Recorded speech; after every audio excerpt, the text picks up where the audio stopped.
Welcome to Unboxed Backroom, a labor of love by geeks who just don't unbox gadgets, but we unbox the people, the process, and the passion behind them. In this edition of Unboxed Backroom, I would like to welcome Arnold Su, who is the VP of Consumer and Gaming PC for ASUS India. ASUS, as all of you know, is an iconic brand in India, especially for gamers. And many gamers still not only swear by it, they proudly wear their merchandise even when they are not gaming. That's how iconic this brand is. And really happy to have you here today, Arnold. Thank you so much. Thank you for making time. Thank you.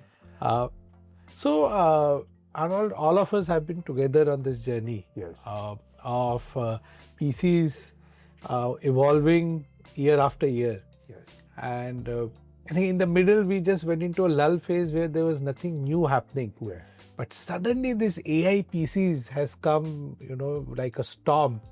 So how are you looking at it? How is ASUS looking at this? Yes. So from our side, how we look at AI PC is like we use smartphone as an example. So 10-15 years ago, when smartphone come to the world, initially, we are not quite sure why we require a smartphone. And even I still remember my first smartphone, I only use SMS and the phone and the call, right? But today you can see there are plenty of applications in every smartphone. And even today, nobody talk about smartphone, it's just a phone. So the same situation is going to happen with the AI PC. We can consider 2025 is the first year of the AI PC era. So it's also like today, maybe when you buy an AI PC, at this moment, you only still use the traditional application on your PC. But this is just a starting point. You will see that going forward, there are more and more software will come to your AI PC. And when your hardware is ready, then you will be able to have more possibility. I think that's where I completely agree with you, right? Phones also, hardware moved first, then software caught up. And now it seems to be all about the software, right, on phones. But when we are looking at AI PCs, and when we talk to our consumers and when we talk to partners like you, there seem to be many people who want to use the AI PC for their purpose. There are creators, there are students. Recently, even gamers we are hearing will come into that space. Yes. So, what is the real difference between an AI PC for a student or for a gamer, or is it all the same and it is like a jack of all trades? How do you look at it? Yeah, so how we look at this, actually, even internally, as a business leader, I was also a bit confused, to be very honest. So later on, we did a brainstorming. So within ASUS, we categorized the AI PC into 3 categories. So the first one, we call it everyday AI PC, which is around 10 TOPS computing power. And the second is the 45 TOPS, we call it the next level AI PC, which equal to Microsoft's Copilot Plus. Yeah. And the third one, we call it advanced AI PC, which is with NPU plus NVIDIA's GPU. It can go up to 320 TOPS.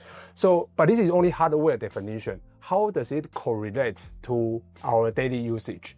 So for example, if today you are just a regular user, you want to start to test the AI PC, you don't need to spend too much money for the next level or advanced. You can just buy an everyday AI PC. You can still run the basic AI applications because the NPU power, to be honest, is good enough at this moment. Right. But if you really want to run proper the language module inside your laptop, then maybe you will require a Copilot Plus above. And for gaming, so for gaming is today you really want to play heavy game. Let me give you some example.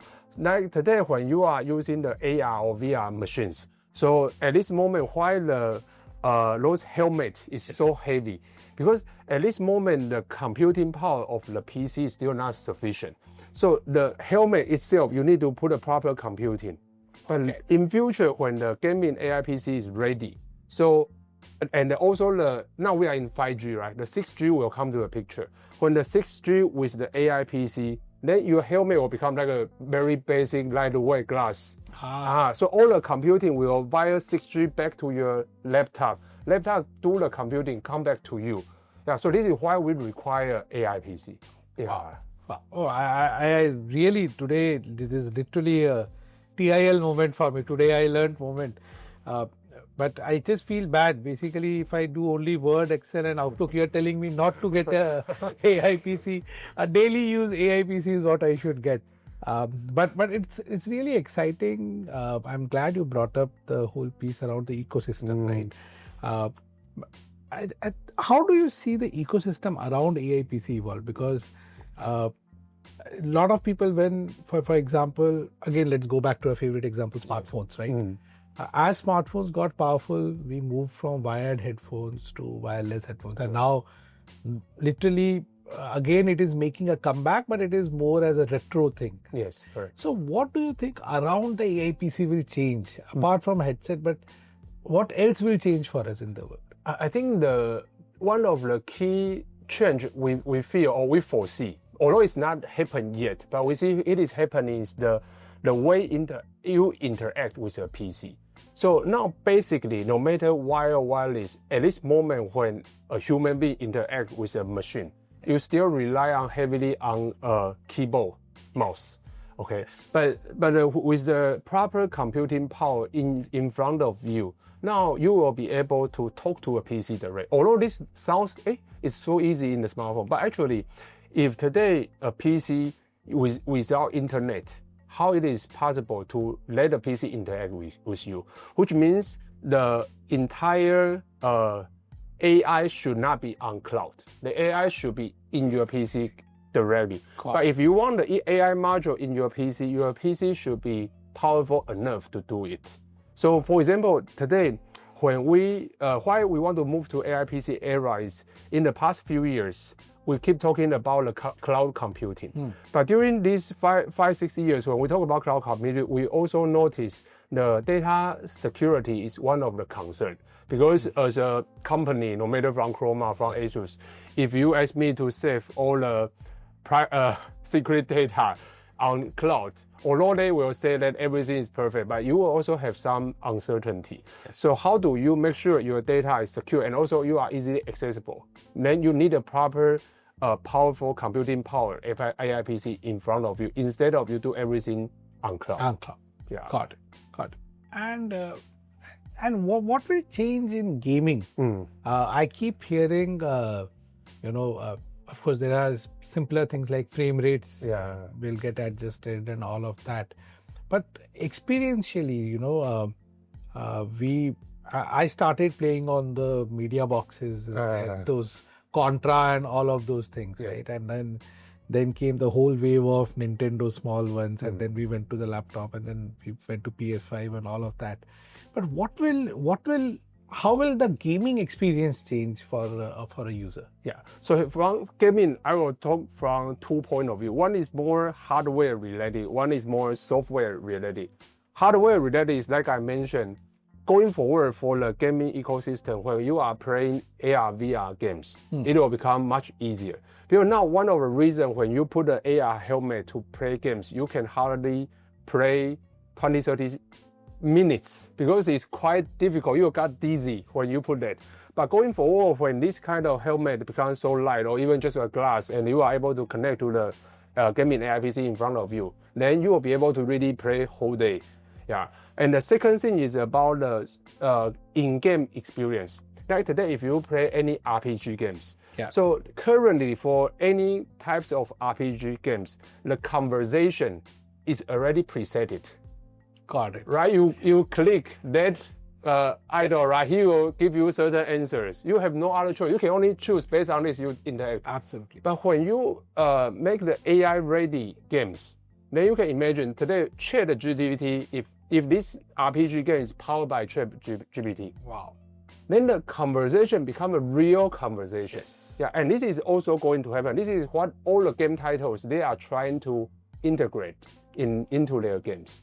Is this happening in your lab back home? Are you seeing in your... We are seeing that people are working on it.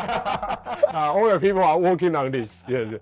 Oh, but that would be crazy. Right? Yes, it will be crazy. Yes. It's like it will be fully immersive. It's like you're in the video series, right? Yeah. You are in your own video series. Yes. Wow.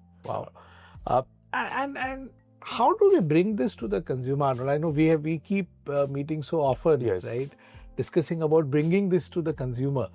I'll be honest, I think we need to do much more to make it more exciting for the consumers. Yes. But what do you think is the best way in a store or online? How do we bring this experience to life for the consumer? Yeah, so I think we follow the same philosophy like Croma. I saw that Croma is opening store in the tier 2, tier 3 cities. Correct. I think a few months ago, I was in Patna. Yes. I saw your new stores. Yes. I still remember last year in the same time, the store was under construction. Yes. But this year when I went to Patna again, the store is ready. So beauty, the proper experience. So what we also believe is how can we bring the latest machine technology in front of the customer. So one of the story I would like to share is last year I went to Emo, Kokada Emo. Yes. So I asked the partner over there, that is your customer all are from Kokada itself? The partner told me no, maybe 50-60% of the end user is from surrounding area, from Asamso, Midnapur, Dugapur. They travel 200. Oh, you really know the names of places in India? I travel a lot. I doubt too many Indians will know all of these places, and I happen to be from that part of the world. I'm a Bengali and I studied very close to Midnapur in Kharagpur. So I'm really surprised you know these places. But yeah, sorry. No problem.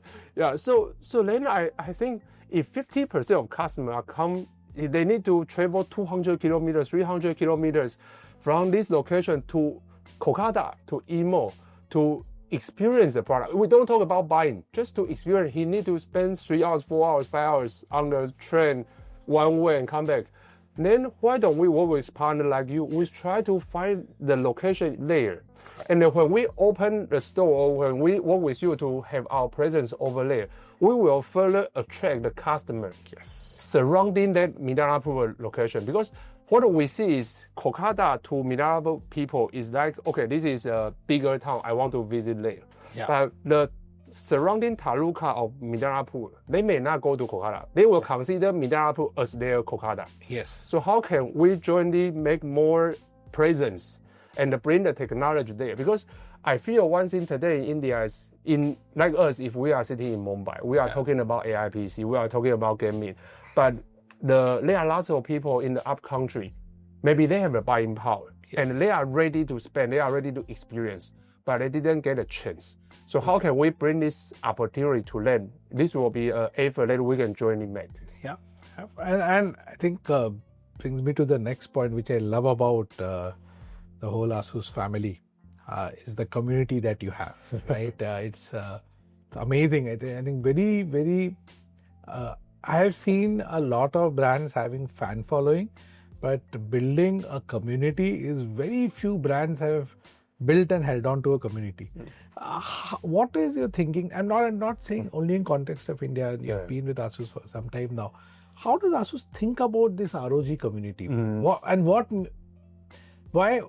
Because very clearly ASUS is very invested in this community. Yes. So what drives this philosophy? Yeah. So maybe I use cricket as an example. Yeah. In India, everybody watch cricket. So how we look at ourselves is like the sports industry in cricket. Like today, Nike, Adidas, Reebok in India, in the cricket industries, they are a hardware or equipment provider into cricket. But if you see, they also invest a lot to build up this ecosystem. Because as a hardware or equipment provider, they also know if today they don't invest, they don't create, or they don't give more opportunity to the people to play cricket in their early days of their life. Maybe after they grow up, they will not even play cricket. But if they don't play, why will they buy their shoes, t-shirts, everything? Similar idea like us. Okay. Today, as a gaming equipment provider, because we don't make game titles, but we provide, we are we supply the machine, let people to play games. But if today we don't create this ecosystem, we don't try to educate the customer since beginning. When they grow up, today, actually our biggest competitor is not our other PC vendors. Our biggest competitor is Netflix, YouTube. It's other people who are attracting end users' eyeballs. So we need to try to engage with them. So that's why we focus on a lot to create this community. No, so and is it a rule for everybody at ASUS to play at least 1 or 2 games? There's no rule, but normally we try to put. So like in our yearly kickoff meeting, our team member is also here. Every yearly kickoff meeting, we have an internal competition. Oh, wow. We set up the gaming zone in our annual kickoff meeting. And because now we have lots of employees, right? More than 300 people now. So they need to first do the online competition. And in that annual kickoff meeting, only the final 10 people will sit in front of everybody. Oh, wow. Even in front of our top management, they play against each other. Oh, what fun. But we have also had few of the ROG showdowns at our schools. Yes. How has been your experience? I think more than anything else, Arnold, what can we do better? Because this is something which is very close to our hearts, and for exactly the same reason. It's not about selling. It is really about gaming as a culture, gaming as a medium of entertainment. When I have grown up, gaming was a big thing for us. Of course, I wish I had the machines the kids have today. Yes. And it is, if done right, it is genuinely a very, very good space to be in. So what can we do better to make it more fun for the consumer? I think few things we can jointly do together is we can identify maybe different locations, because what I feel is, I think no matter Croma, us, or some of our ecosystem players, at this moment, most of the gaming tournament, we still choose the tier 1, tier 2 cities. Yes. So how do we jointly decide which are the potential T3, T4 cities? We go there together. We offer them an opportunity. We tell them this is how gaming competition happens. Maybe they are playing against each other, but they never see that, oh, this is a tournament. How the well-organized gaming tournament can happen. This is one direction as we try to do, and we wish to work with you on this. And the second thing, in the past 1 year, we try to do is we try to invite a specific segment. Like today, your team member told me she's also playing games very well, right? So we try few female showdown recently. One of the reasons we also realize sometimes maybe some female gamers, they are a little bit shy. When they see a large, huge crowd, people sitting there, they may not really comfortable to participate. So we based on this, so we host only female showdowns. Oh, wow. So we can try to target. And also last week, I just read one article in Taiwan. What happened is, when we talk about gaming, normally we talk about young generation. Yes. But in Taiwan now, what is happening is, because now the overall society is getting older, right? Yes. So we notice there are lots of senior citizens, 60, 70 years old. They are playing games, and playing games properly. And so now in Taiwan, there's one new trend is there is a showdown, the gaming tournament, only for the senior citizen. I'm not sure how this is going to happen to India, but why I bring this idea is, now we should think about, instead of only those young gamers, who else we can engage with? It's such a lovely idea. I'm also excited. I have something to look forward to when I retire in many years now. But tell me one more thing. What I love about all the ASUS machines, and I know I'm talking about the product, but genuinely I love about the ASUS product. It's very light. Mm-hmm. All your machines are so light. What has driven that philosophy, and how do you think users are? Have they asked for it, or did you go out and do it yourself? Yeah, initially, what we observe is, when the end user, like in your retail, lots of end users come to us. They are saying that even though I want a powerful machine, but I want to carry. So when they want to carry, they keep asking that, can you design something that is lighter and lighter? But we told them, if we make it lighter, we may need to sacrifice some of the performance. But lots of end users told us, actually, for them, let's say we open one Excel, in 1 second or 1.2 seconds, there's no difference to them. But it doesn't mean that we want to sacrifice the performance. But over the period of time, because now the CPU's performance, to be honest, maybe our PC member will not like what I said today, but actually today's PC performance is already kind of maybe you don't require that kind of performance. So when it is not really required that high performance, maybe you only need to use 80%, but they already give you 120, 130, 140. Yeah. So and Arnold, how long have you been in now? I know we have spoken a lot about what we do, but what about Arnold the person? How long have you been in India? So I'm about to complete 14 years. Oh wow! Oh wow! Yes. And so on a spice level of 1 to 10, where are you? How spicy can you eat? I think maybe 8 already. 8? Oh, not bad. I think I am at 5. Ah, really? So, but what keeps you back in India? Because it's not I can imagine for somebody who's not from India, not even for us who are born, brought up here, it's still not an easy country to navigate. But what has kept you back in India for so long? I think there are a few things. One is I really like the people here. I still remember there's one incident I keep sharing with my team member. Around 11 years ago, I keep traveling. So one day I went to Pandharpur. It is near to, I think in the Vidyarava region. Yes. Yes. So I went there and one dealer, he held my hand. He told me that you are the first foreigner I've seen in my life. I was like, oh my God, how should I answer? So I feel that the people here are very, it's quite different culture. It gives you a real feeling that, yeah, we can really talk to each other by heart. So this is one of the reasons. And the second reason from professional life is, to be honest, Taiwan is still a very small market. Yes. So when I got the opportunity to be located in India, I'm thinking that how can we as a team that, although it's a Taiwanese brand, right? How can we bring this brand and be successful in a very big country like India? Yeah. And of course, finally, if we are able to be successful, then all our team member, employee, or even the ecosystem partner, we can also have a better career together. Yeah. So, such a great conversation, Arnold. Thank you so much. Thank you for coming on our podcast. No, thank you. And I will take you up on the offer of the Tier 3, Tier 4 gaming. Yeah. I think it's like a great idea. Thank you. Thank you so much. Thank you so much. Thank you. Thank you, Arnold.